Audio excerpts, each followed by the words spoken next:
can get into homelessness? Yes, absolutely. Okay. So I believe I'm the only candidate, and I've reviewed the other platforms just to make sure I can say this with 100% certainty.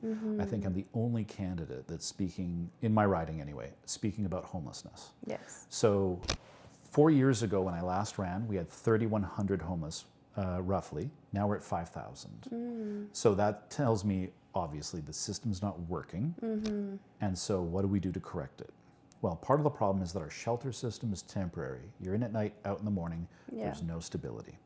And we don't have nearly enough beds or units. In fact, many hospitals are essentially being turned into homeless shelters, and they're being, at $3,500 a day, they're essentially being turned into shelter spaces. So that's detrimental. That not only affects our healthcare system, but also, the quality of life that these people are trying to, that they have. And with that too, do you think that that's why a lot of people will commit crimes to end up in jail? Yes. So they at least have somewhere to be. You know what? Statistically, I know that those are quite overrun as well. Yes, statistically, I would say that's likely, right? Who's to say? Yeah. I've heard the joke of, so hold on a second, I can stop paying taxes, I can get 3 meals a day and a roof over my head, and I can go to the gym almost anytime I want.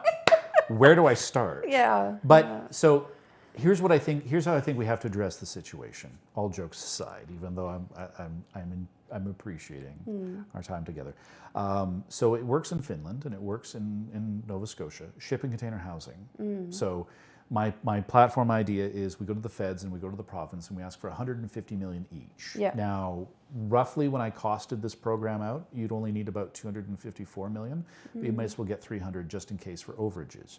You could build about 3,000 units. So they are safe, they're warm, they're definitely secure because it's a steel shipping container. Yeah. You can plumb them, you can provide power, and then the only debate becomes where do you place them. But the idea is that you create this area, right, essentially this complex of containers that people get to live in. Of course there'll be rules, of course there'll be policing, of course there'll, the people that want the help have to be the first ones prioritized to get the help. Yeah. And so my initial pitch was put it in Blatchford. Do you know what Blatchford is? No. Okay, so 16 years. Do you know what the municipal airport is? The old one? No. Okay, so we used to have a municipal airport here in the city. Okay. And there are still some people today that are upset that it got demolished and shut down.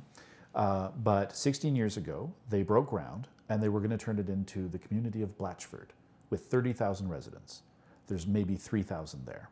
Everything that they campaigned on, everything the city wanted to do, can't happen. The technology doesn't exist. It just can't happen. So my idea was, we have all this massive land that's going to be developed anyway, and the city spends 2% of its budget on developing it.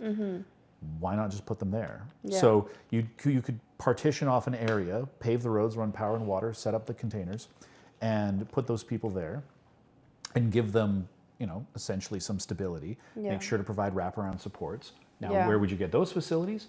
The federal government bought portable hospitals for COVID that are currently sitting in storage at the tune of $7 million a year. They're doing nothing. So let's get those portable, temporary structures, set them up, one for addiction, or however many we need for addiction and mental health. Yeah. So we can provide the supports that we need. Now, the community, the people that live in Blatchford, my compromise to them is you don't pay property tax.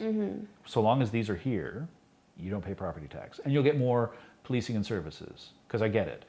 Everyone wants something to happen, but not in my the NIMBYism, not in my backyard. Yeah. Well, we got to put it somewhere, and we might as well kill two birds with one stone. We might as well continue the development of Blatchford, so we'll pave the roads and do all that, and we'll do this. Now that will take pressure off of the shelter system, allowing us to renovate it so that it becomes more stable. So it's not just in at night, out in the morning. It's long term, because it's really hard to apply for a job when you don't have a fixed address. And that's another thing. Yeah. So with that, how would you, for someone to actually be able to get to stay in those homes, would they have to first go through treatment for drug use, treatment for mental health? And I would say, apply, be interviewed, because we need to know the severity of your addiction, the severity of your just so you're not Yeah, you want to set someone up for success. Yeah. And so if someone has clearly had paranoid schizophrenia, like really, really bad mental health issues, Alberta Hospital is where they should go first to get kind of a manage on that and get around kind of dealing with that trauma and those issues. But so for instance, let's say someone's like, look, I'm not addicted to anything. I don't have any needs. Because there is quite a bit that. Oh, you could draw a Venn diagram, really. So like, let's say you've got people who are just like, look, bad luck, fiscal problems. No one ever taught me. COM 20 sucks. I wasn't prepared for this. I just need like some stability to get my feet under me. Yeah. Great, right? Should be super easy. Here's our rules. You should be fine. Okay, you have schizophrenia, you have bipolar, whatever the case might be. And by the way, as someone who's I've dealt with people with anxiety, depression, and bipolar.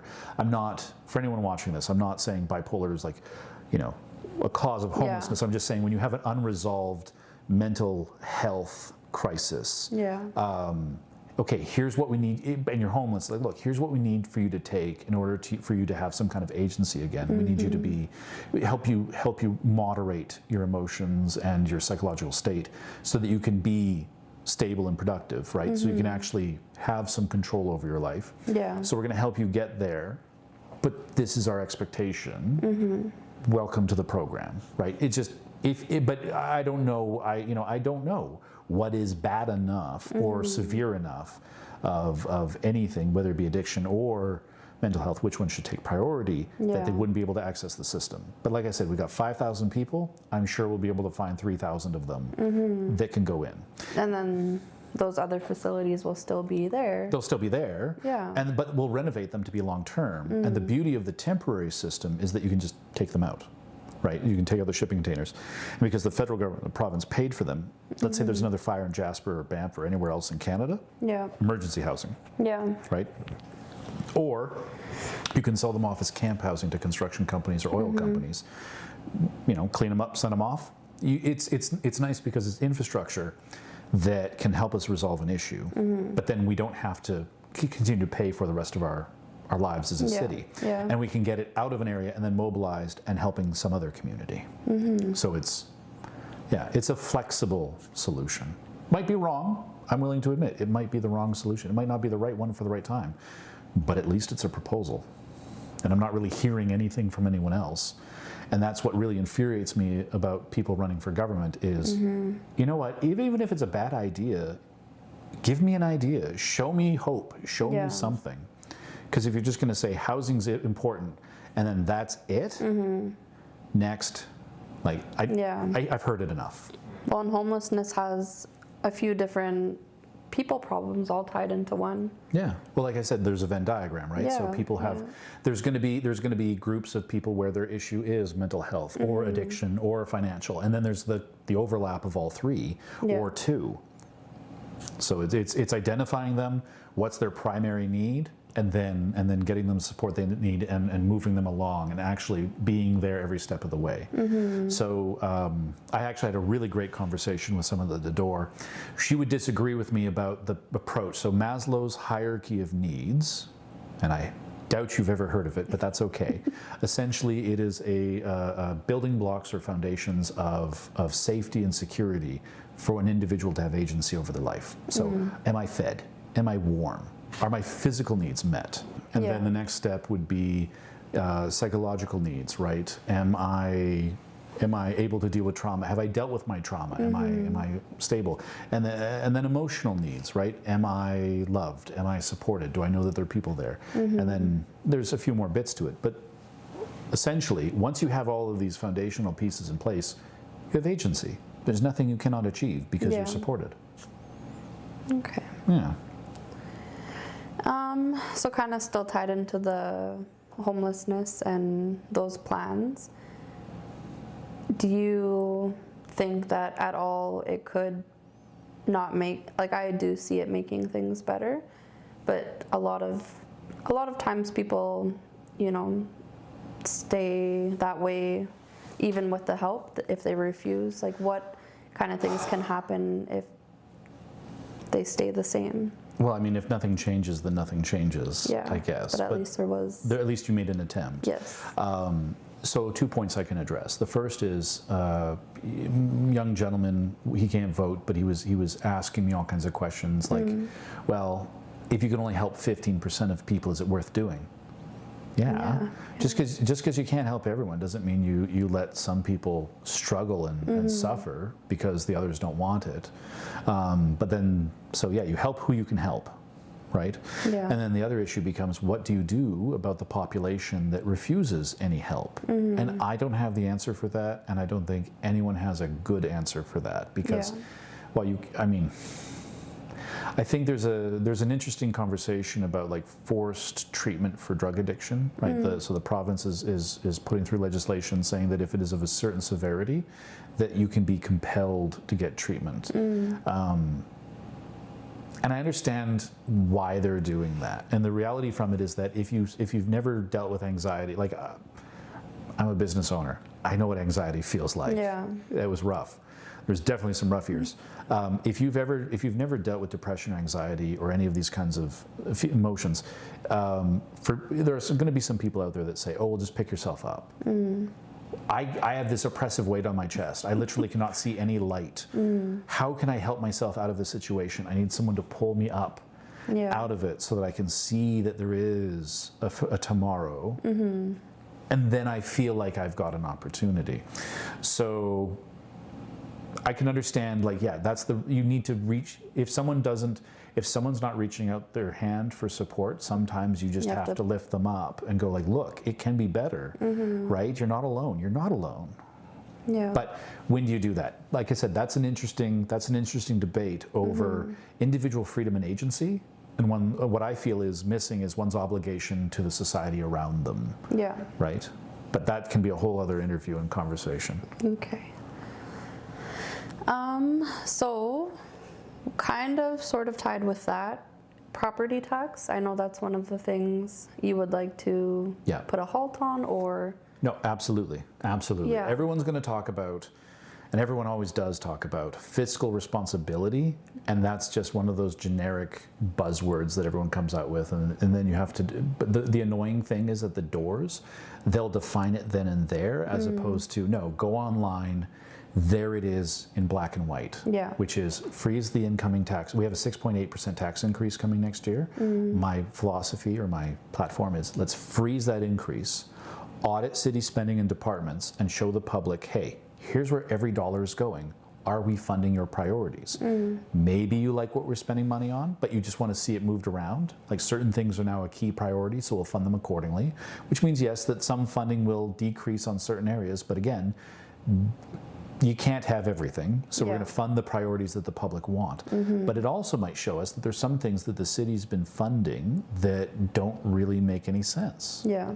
Now, this comes from another candidate who said that if we stopped funding grants to organizations that don't report properly, so like if you're going to get grant money, like so when I was the president of the EIC, 2 times a year we had to report to the city who gave us grant funding what the money was doing and how it was supporting the organization's mission statement. And we did that every year. We made sure to do that. But according to Jason, there's numerous organizations out there that aren't. And so if we stopped funding them because they're not following the rules, he says, and again, I have no numbers to back it up, but I'm only going to take him at his word, that we could reduce property taxes by 9%. So think of how, that's just grants.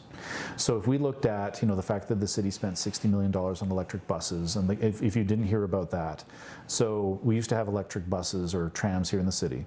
So the city went to diesel, then they went to electric because they said it'd be more environmentally friendly. The company that manufactured the buses went bankrupt. So now we're stuck with buses that we can't charge, can't get replacement parts.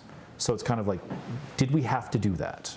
Right? Just because you can do something doesn't mean you should do something. Bike lanes is a big one. I'm not a proponent for them. $25 million a year or more on bike lanes that are used by less than 2% of the population does not make sense, especially when we have an ailing transit system that needs support. I'd rather support something that optimistically 70% of the population would use rather than 2% of the population. Just before I forget, with would that be no funding for these organizations? Because I know a lot of these organizations are getting grant funds to help homeless people, to help housing. If they're not reporting properly. Okay, So if so there will still be. So there'll still be funding. Yeah. I'm just the information that was given, or the point was, if you're not going to follow the rules and you're not going to report You won't properly, have that access. then you don't have access to the funds, which I think is perfectly justified, Yeah. right? Like But if you do follow the rules, if you there follow the will rules, be- that's fine. We Okay, can justify. A big thing about my campaign is that justification is key, right?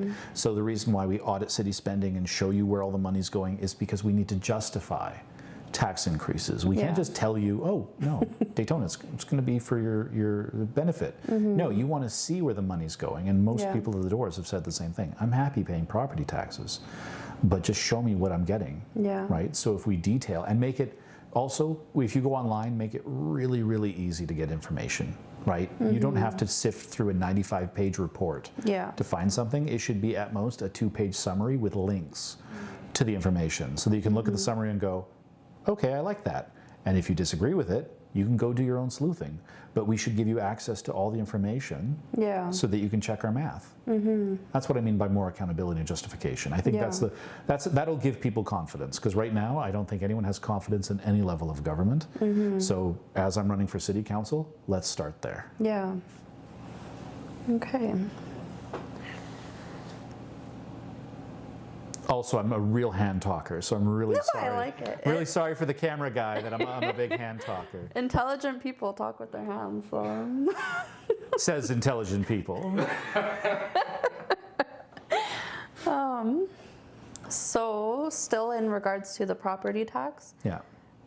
what would the timeline kind of look like for all that, for the people to know? Okay, so that depends on a couple of factors. So I mean, the freeze is great. We can do that immediately.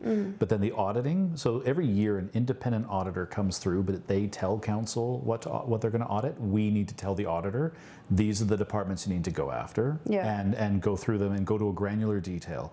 Because for instance, if we're spending money on all these services and you're not accessing them well, or you're not enjoying them, then maybe it's a policy situation or a procedure situation. So the auditor needs to find out where the disconnect is.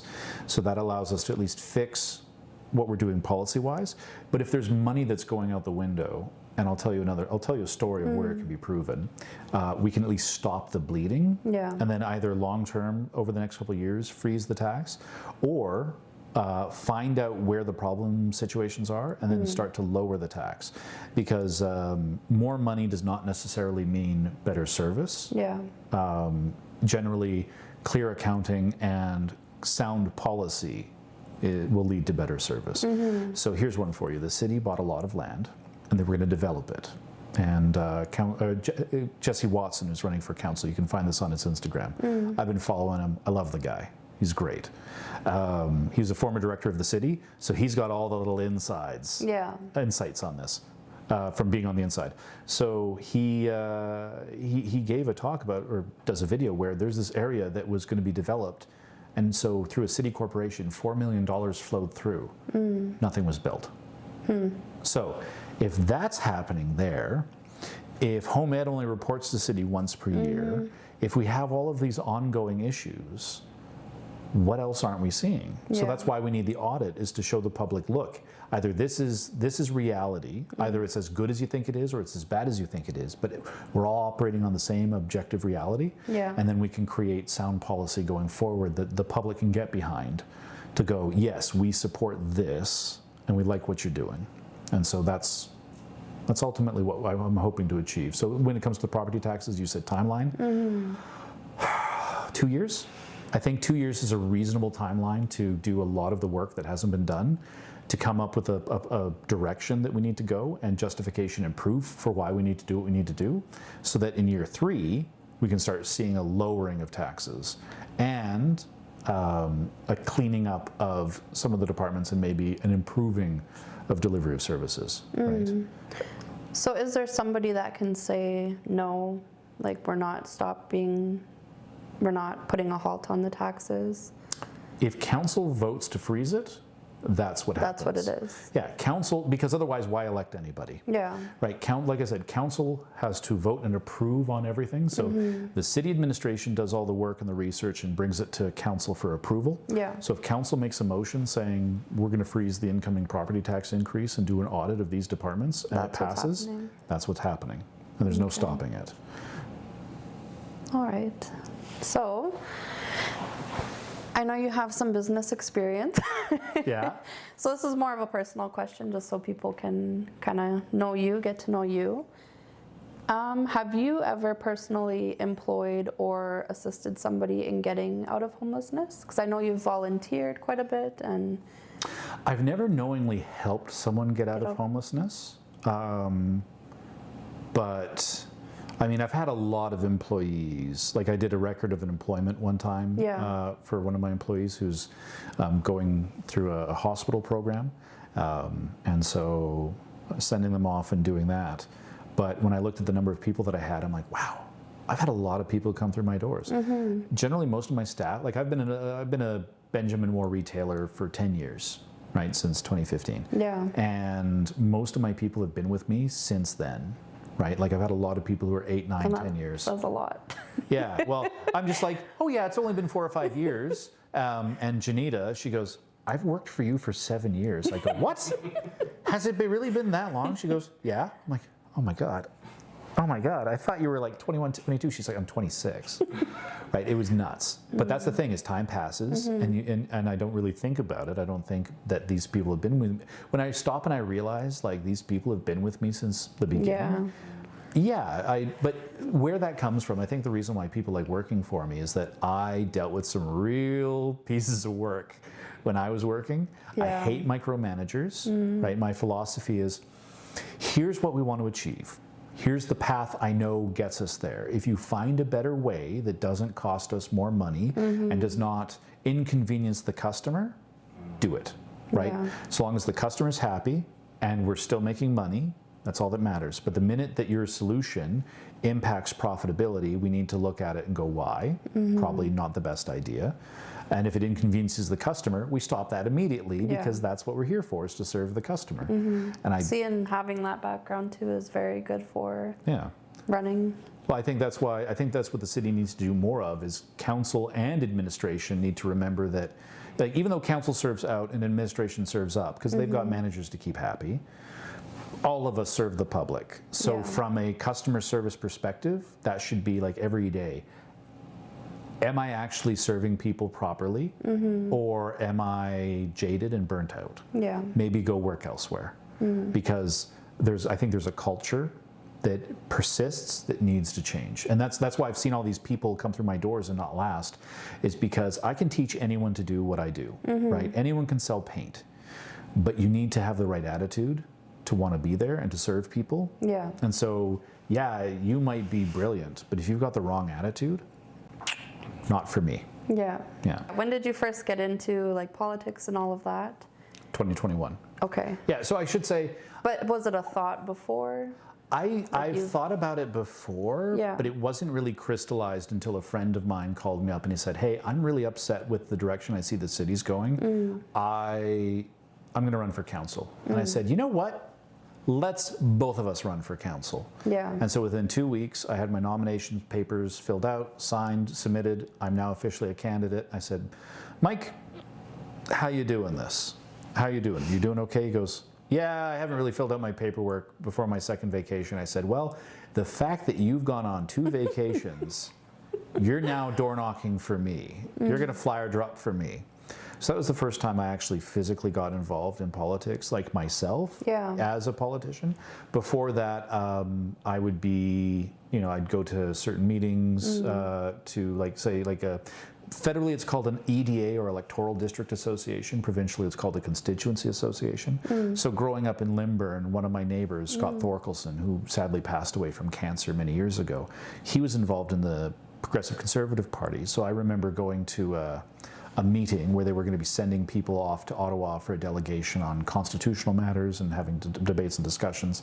That was my first experience that politics, you stuff the room. So I got up.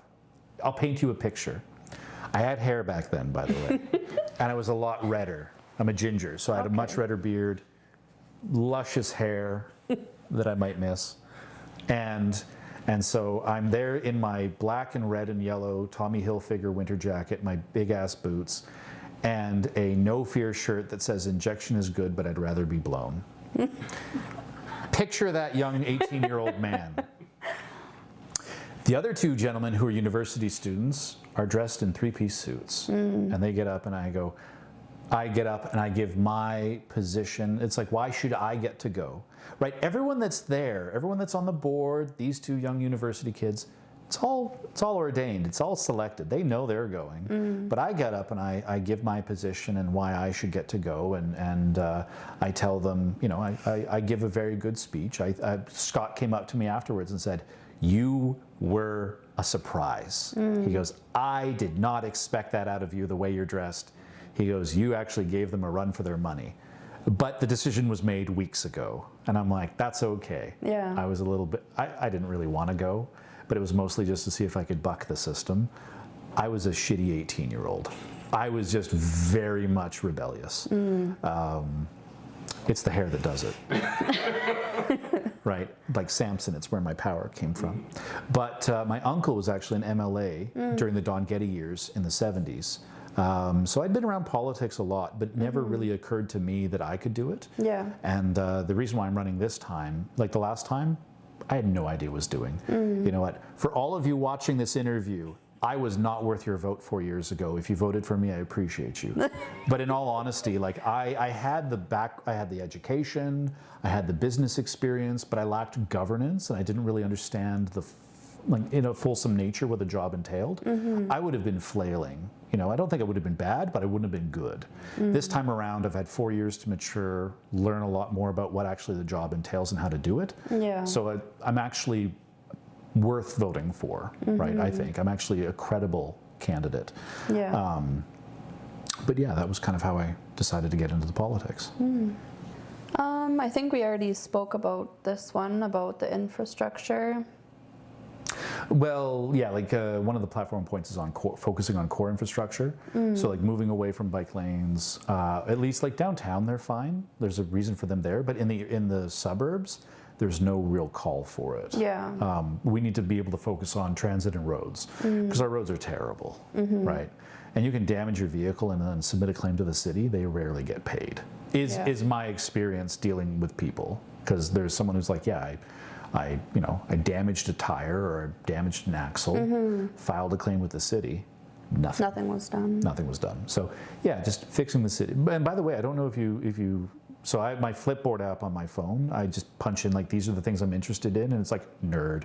But then it actually comes up with like, oh hey, in Germany they're putting limestone or some kind of concoction in with the asphalt. So like when it gets wet, if there's cracks, it crystallizes and actually fixes the road.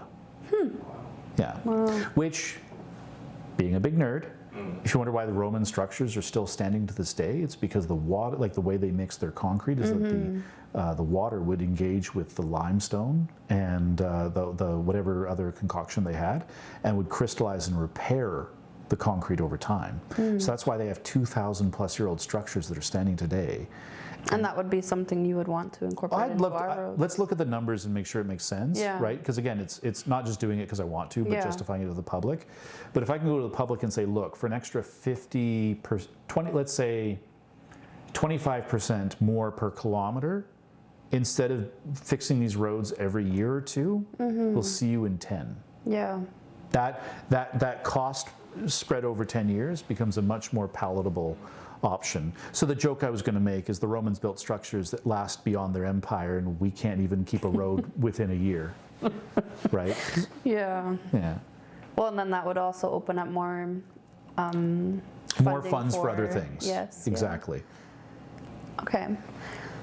So there have been many promises for things to change over the years. What is different that you will do to get closer to these changes or ultimately make the change? Well, I think the first step is making changes. So in business, the key to a successful business is under promise and over deliver. So if I tell you, hey, I'm going to get that product to you in 3 days, and I know I can get it to you within a day, or I'll get you your color matched within an hour, I know it's going to take me 5 minutes. But I'm accounting for that other people might come in. You give yourself buffer time. So you underpromise and overdeliver. So when I call you out in 20 minutes, I'm like, hey, I nailed it. You're like, oh, this guy's so great. I'm like, no, I could have done it anyway, but I've allowed for extra time to pass because certain things might interrupt the work. So yeah, you just have to kind of look at it and go, what are things I can promise you that I can do, that I know that I can affect immediately? So like freezing the tax increase, assuming I can get 6 other councillors to agree to it, which I'm hoping I can. Yeah. Because there's some really good ones running that I hope they win. And so it's something like that. The housing, the homeless policy, that a lot of that's going to be down to, can we get the other levels of government on board? And really, if we can make them look like heroes, I think we can get the funding from them, because everyone wants to look good. Ego aside, credit aside, it doesn't matter. It's, this is what we need to do. How quickly can we get it done? And then how much credit do we need to give up to get it done? It doesn't matter, right? All that matters is the mission. All that matters is fixing these problems that, like you said, a lot of promises have been made, nothing's ever been done. And I suspect the last election, that's why no one was running on homelessness, because they knew it was so vast that why even bother mentioning it? But I think we're sick and tired. We need to see something move on this file. So that's why, here's my proposal, here's how we're gonna do it. And I think we can get it done within 2 years. I do believe it's the 2-year mark that a lot of this stuff can get done, because year 1 is building the infrastructure, year 2 is execution. The action, yeah. Okay. Well, that's great. Yeah. Also, by the way, that shipping container idea becomes more, I was just thinking about all that. it becomes more feasible. So 4 years ago, during COVID, when we had, it was just a whole confluence of events. So we had the shipping container fiasco. So remember the Evergreen? It got stuck, I think, in the Suez Canal? Yeah, so it got stuck in the Suez. Well, guess what? All those shipping containers need to be in circulation. So because there's a backlog of all the shipping, it means that there's no containers that are free to use. So all of these companies that were building shipping container housing saw their prices spike. All of a sudden, a lot of people closed down. There's still a lot of companies doing it because they were big enough to weather the storm. But now that trade is once again, global trade is once again kind of smoothed out, the price of containers is cheap again. So this would be the time to strike. Yeah. Yeah. But 4 years ago, this idea would not have been affordable at all, because there wouldn't have been any inventory. Couldn't do anything. Yeah. Okay. So,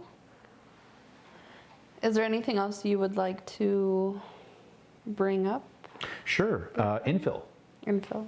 Yeah. So infill's a huge issue. What is infill? Okay. So infill is the tearing down of housing in existing neighborhoods and replacing it with higher density or new housing. So let's say, you go outside on my neighborhood, pick a house, any house, tear it down, and then build some new monstrosity. That's not built right. That's not built right now. So you look around, you see the aesthetic of the neighborhood, you see how everything's designed. People buy into mature neighborhoods, they call them.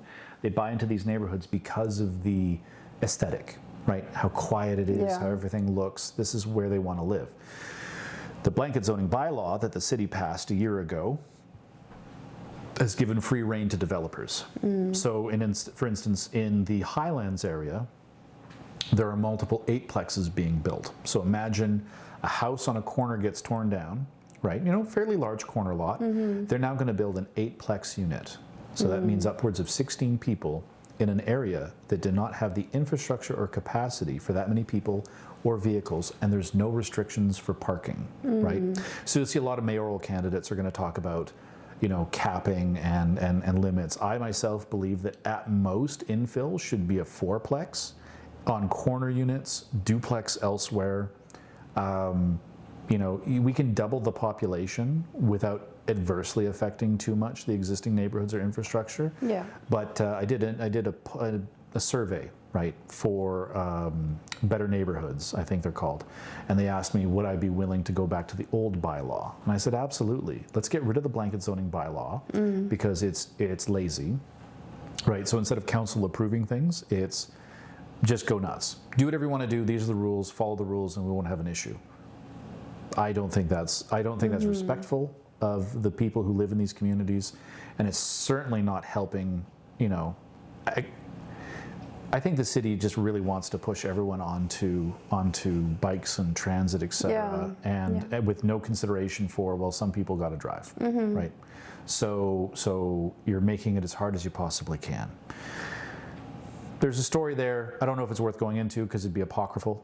It's anecdotal. I don't have any hard numbers for you, but regardless, fourplexes on corners, duplexes elsewhere, and there has to be parking for those people. So on the fourplex, at least one stall per family, per unit, to limit the amount of impact that is done. But also, if the community can't take another 4 vehicles on street parking, sorry, we can't approve it.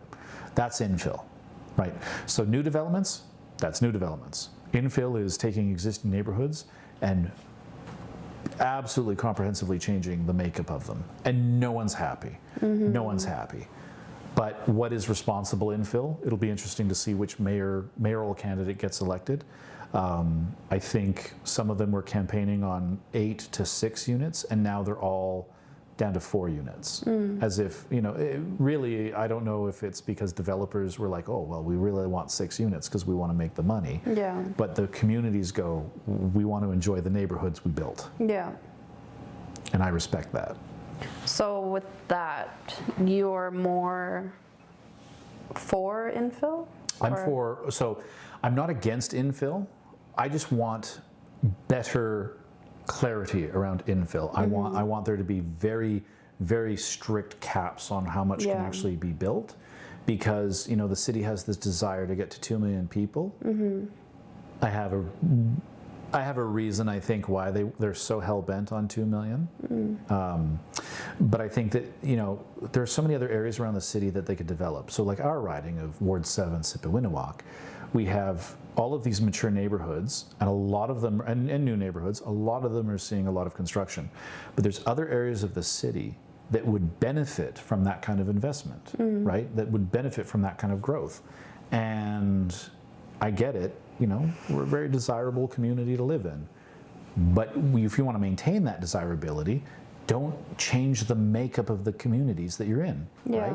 Go to the other areas of the city that haven't seen any love, haven't seen any investment, and invest in them. Yeah. Right? Spread it around.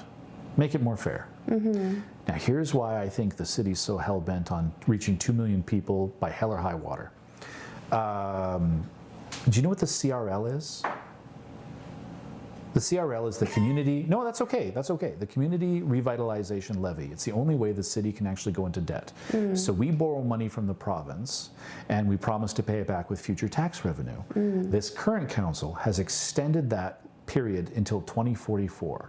So we're just going to keep on spending and borrowing and spending. Yeah. One of the mayoral candidates has said we're 4.4 billion in debt. That's how we got there. Now the city's going to spend money on downtown again to revitalize downtown, respectfully to the residents of downtown and the businesses downtown. If we don't do anything to fix the homeless situation, if we don't do anything to stop the ridiculous construction that's going on everywhere, and to be frank, it's too late, but the LRT should have been underground, or SkyTrain, never ground level. But it's too late. We're here. And I don't think anyone has the stomach to spend the billions it'll take to tear it all out and redo it, right? We'd be thrown out on the street if we got elected and then did that. Maybe, who knows?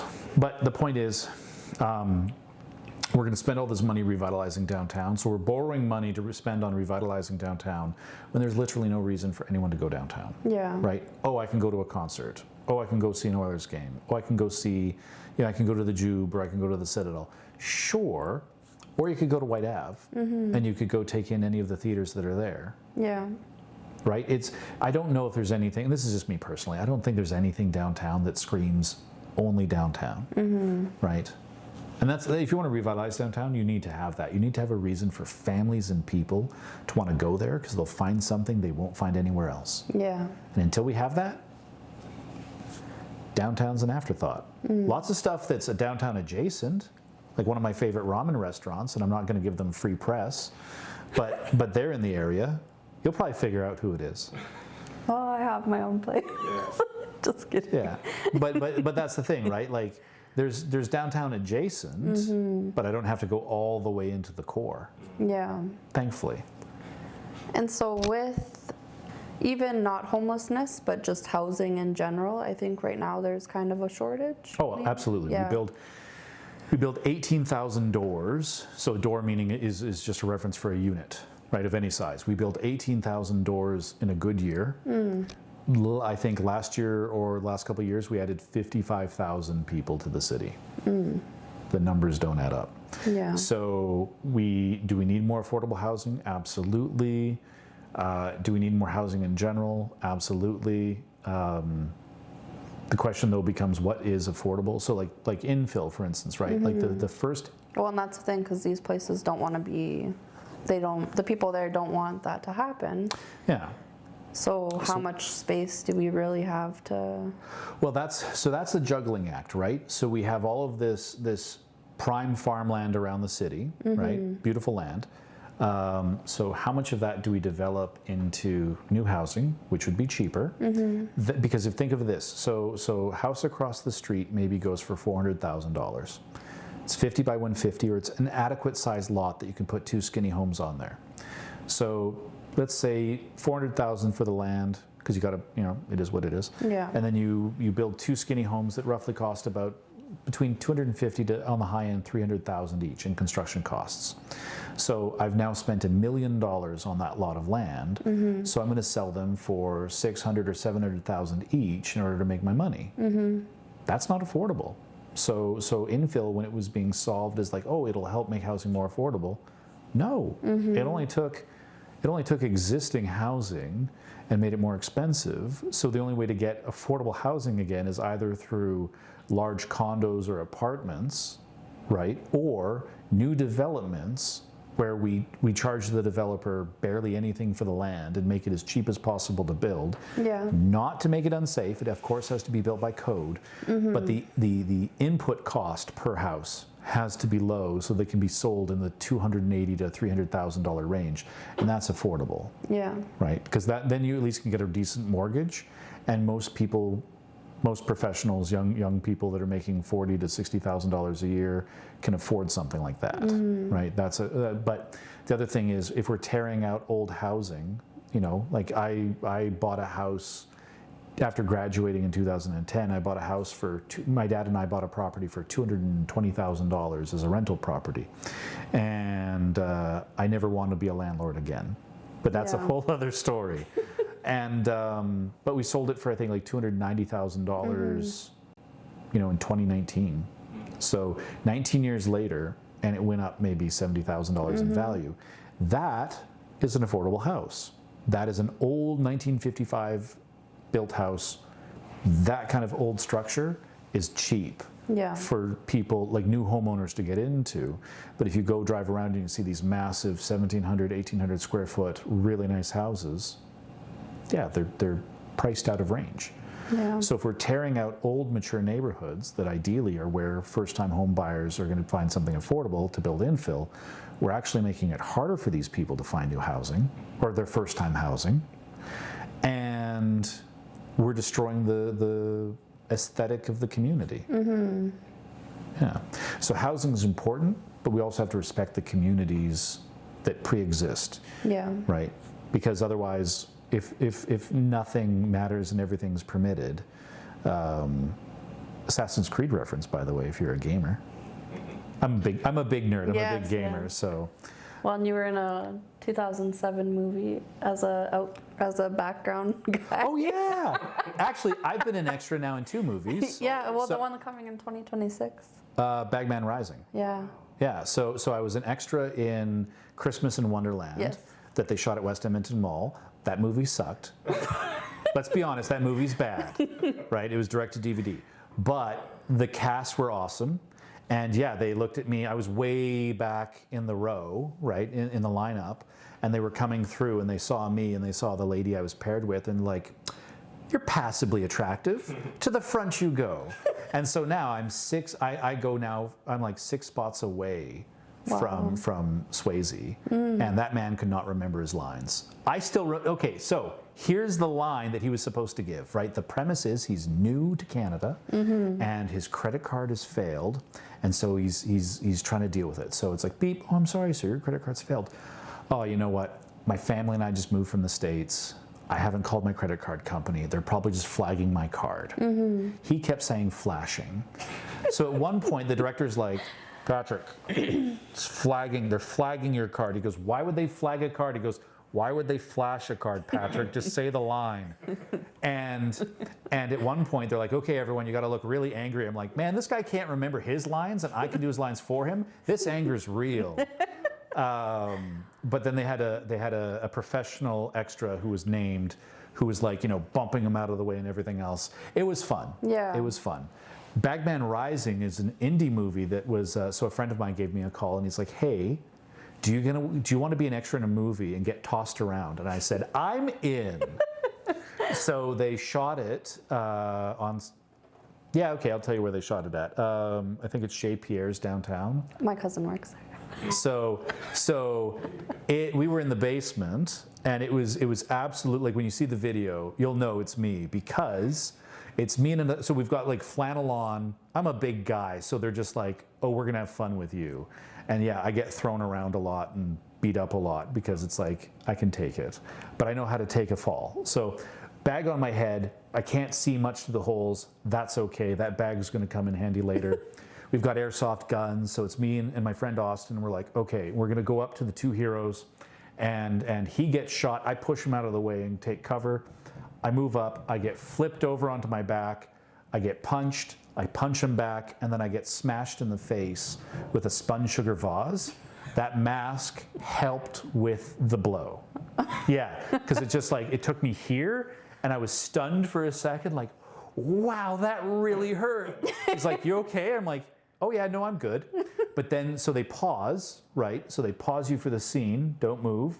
And so much like the mic that we slid underneath the shirt, they slide, one of those little like pump sprayers. So they slide a nozzle up around my neck, pressure it up, and they start spraying fake blood, because the hero grabs shards of that vase and just starts stabbing the shit out of me. Oh my God. Yeah.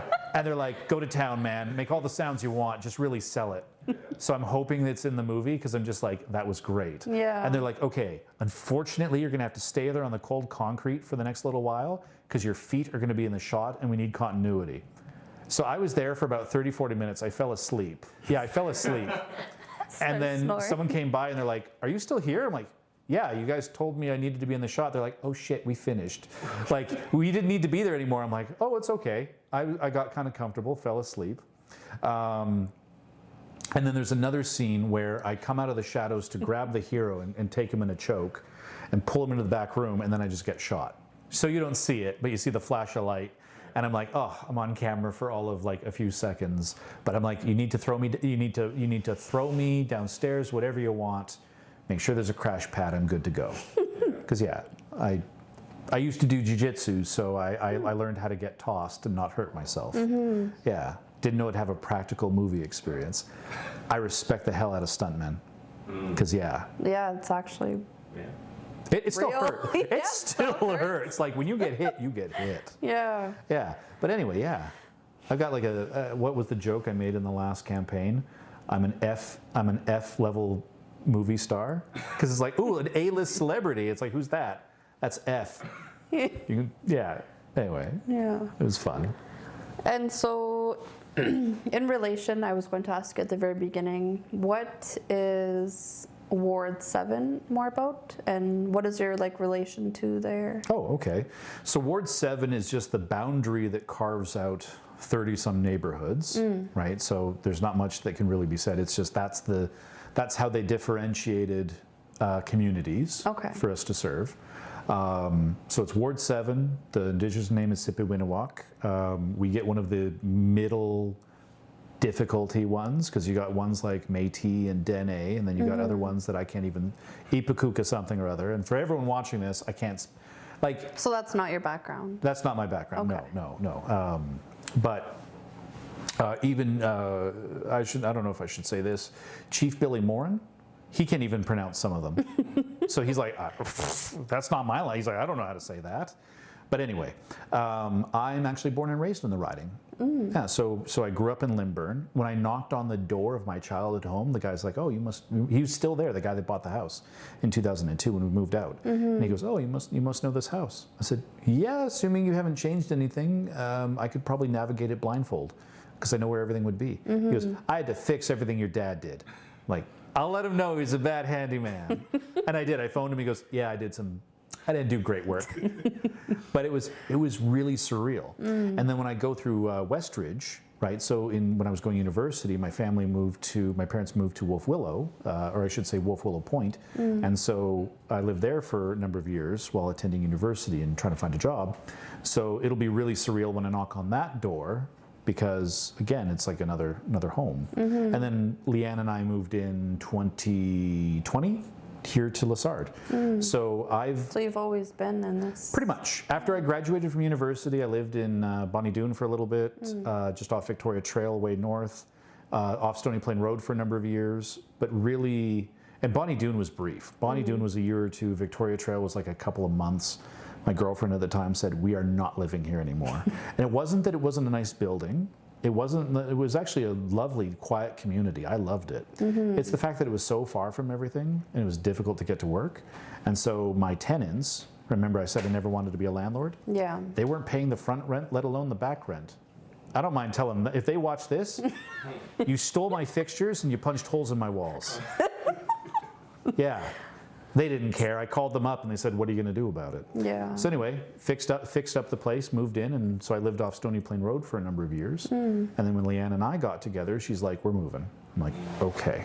Yeah. Well, you've always been in Edmonton. I'm in Edmonton, born and raised. Yeah, that's very... By JP is where I spent all of my days. Please tell me you get that reference. You should. Why is Albert the only cultured one here? I don't even know what that is. Oh, Fresh Prince of Bel-Air. Okay, yeah. Yeah. Okay. So, Danny, camera A over there. Unless you want to turn around. No, I'm good. Camera A is all yours. What is your message to the people? And any closing remarks that you may have? I hope you've enjoyed this interview, and I hope that it's given you some kind of perspective in who I am and how I'll govern. Like I said earlier in the interview, 4 years ago, I probably wasn't worth your vote because I didn't actually know the full scope of the job. But if you've read my platform, if you've seen what I've been about in this interview, I truly do hope that I'm worth your vote and worth your consideration. I believe very strongly that justification and accountability are the key things missing in this council. I know that I can provide it. And I know that we're going to need some out-of-the-box thinking in order to achieve the things in the city that we all desire. So I thank you very much for your time. I have no idea how long this interview actually was because Albert's going to have to do some amazing editing. But I appreciate your time and I hope to talk with you at the doors. And thank you very much for your consideration. Thank you, Danny. Good. This is where he tells me the battery's been dead this whole time. Yeah. And all they get to see is the back of my head.